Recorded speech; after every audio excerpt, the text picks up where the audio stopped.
दत्तात्रयांचे 16 अवतार. पहिला अवतार योगीराज. ब्रह्मदेवाचे मानसपुत्र अत्री हे पुत्र प्राप्तीसाठी पत्नीसह हिमालयात कठोर तपश्चर्या करीत होते. त्यांच्या तपश्चर्येने प्रसन्न होऊन साक्षात भगवान कार्तिक शुद्ध 15 प्रकट झाले. त्यांचे रूप स्फटिकासारखे ज्योतिर्मय होते. दत्तात्रेयांचा हा अवतार योगीराज म्हणून प्रसिद्ध आहे. त्यांनी योगमार्गाचा पुरस्कार करून लोकांना सुखी केले, म्हणून वरील नाव पडले. हा अवतार एकमुखी चतुर्भुज व प्रत्यक्ष विष्णूप्रमाणेच होता. दुसरा अवतार अत्रिवर्ग. अत्रि ऋषींनी वृक्ष पर्वतावरील परमतीर्थावर 100 वर्षे तप केले. तेव्हा त्यांना वर देण्याकरता अत्रिवर्द या नावाने हा योगीराज अवतरला.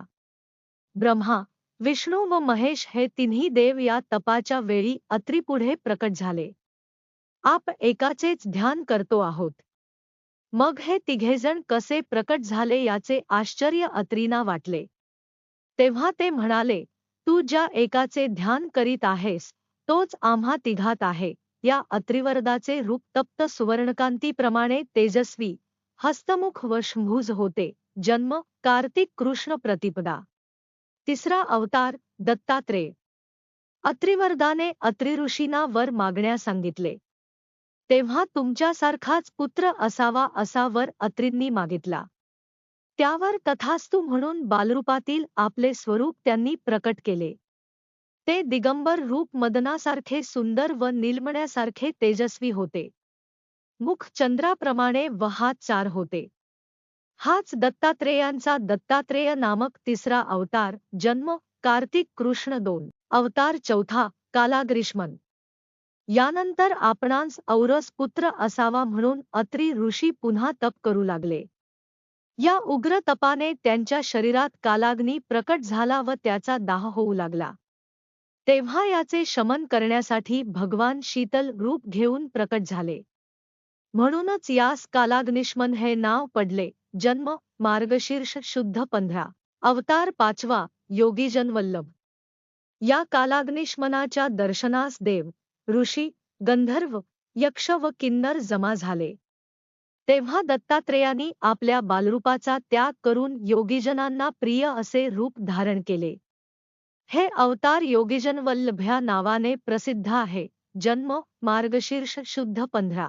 अवतार सहावा लीला विश्वंभर. दत्तात्रेयांचा सहावा अवतार लीला विश्वंभर. ज्यावेळी लोक अवर्षणामुळे अन्नान्न दशेस लागले होते तेव्हा दत्तात्रेयांनी लोकांचे कल्याण करण्यासाठी हा अवतार घेतला. जन्म पौष शुद्ध 15. अवतार सातवा सिद्धराज. भ्रमंतीत एकदा दत्तात्रेय बद्रिकावनात गेले. तेथे त्यांना अनेक सिद्ध दिसले. दत्तात्रेयांनी कुमार रूप धारण केले आणि अनेक चमत्कार करून सिद्धांचे गर्वहरण केले व त्या सर्वांना योगदीक्षा दिली. हा दत्तात्रेयांचा सिद्धराज नावाचा सातवा अवतार. जन्म माघ शुद्ध 15. अवतार आठवा ज्ञानसागर.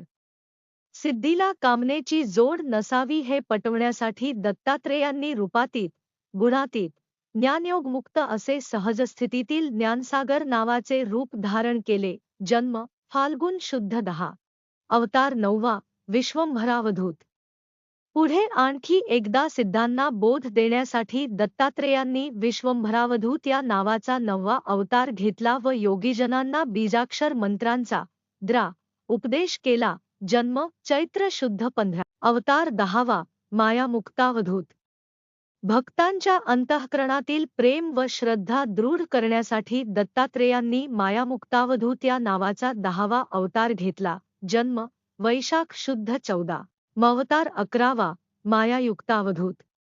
दत्तात्रेयांच्या 11व्या अवताराचे नाव मायायुक्तावधूत असे असून याचे रूप सावळे व सुंदर होते.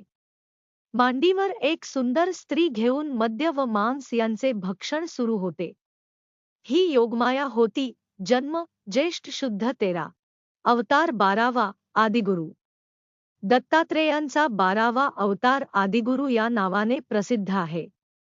मदालसेचा पुत्र अलर्क्यास योगाचा व तत्वज्ञानाचा उपदेश करण्यासाठी दत्तात्रेयांनी हा अवतार धारण केला. जन्म आषाढ शुद्ध 15. अवतार 13वा शिवरूप. एकदा काळ्या आवळीच्या वृक्षाखाली दत्तात्रेय प्रगट झाले. हा दत्तात्रेयांचा शिवरूप नावाचा 13वा अवतार. जन्म श्रावण शुद्ध अवतार 14वा देवदेवेश्वर. दत्तात्रेयांचा देवदेवेश्वर नावाचा 14वा अवतार आहे. जन्म भाद्रपद शुद्ध 14. अवतार 15वा दिगंबर. दत्तात्रेयांचा हा 15वा अवतार दिगंबर या नावाने प्रसिद्ध असून यदुराजास श्री दत्त दिगंबर भेटले व त्यांनी आपल्या 24 गुरूंपासून काय काय ज्ञान घेतले याचा त्याला बोध केला. जन्म आश्विन शुद्ध 15. अवतार 16वा कमललोचन. कमललोचन नावाने 16व्या अवतारात दत्तात्रेय प्रकट झाले. जन्म कार्तिक शुद्ध 15. अशा प्रकारे भक्तांना भक्तांच्या हाकेला धावून त्यांचे रक्षण करण्याकरिता आणि जनकल्याणासाठी गुरुदेव दत्तांनी 16 अवतार धारण केले. अशा प्रकारच्या कथा पाहण्यासाठी आपल्या मराठमोळी टीव्ही मालिका या चॅनलला लाईक शेअर सबस्क्राईब नक्की करा. अवधूत चिंतन श्री गुरुदेव दत्त.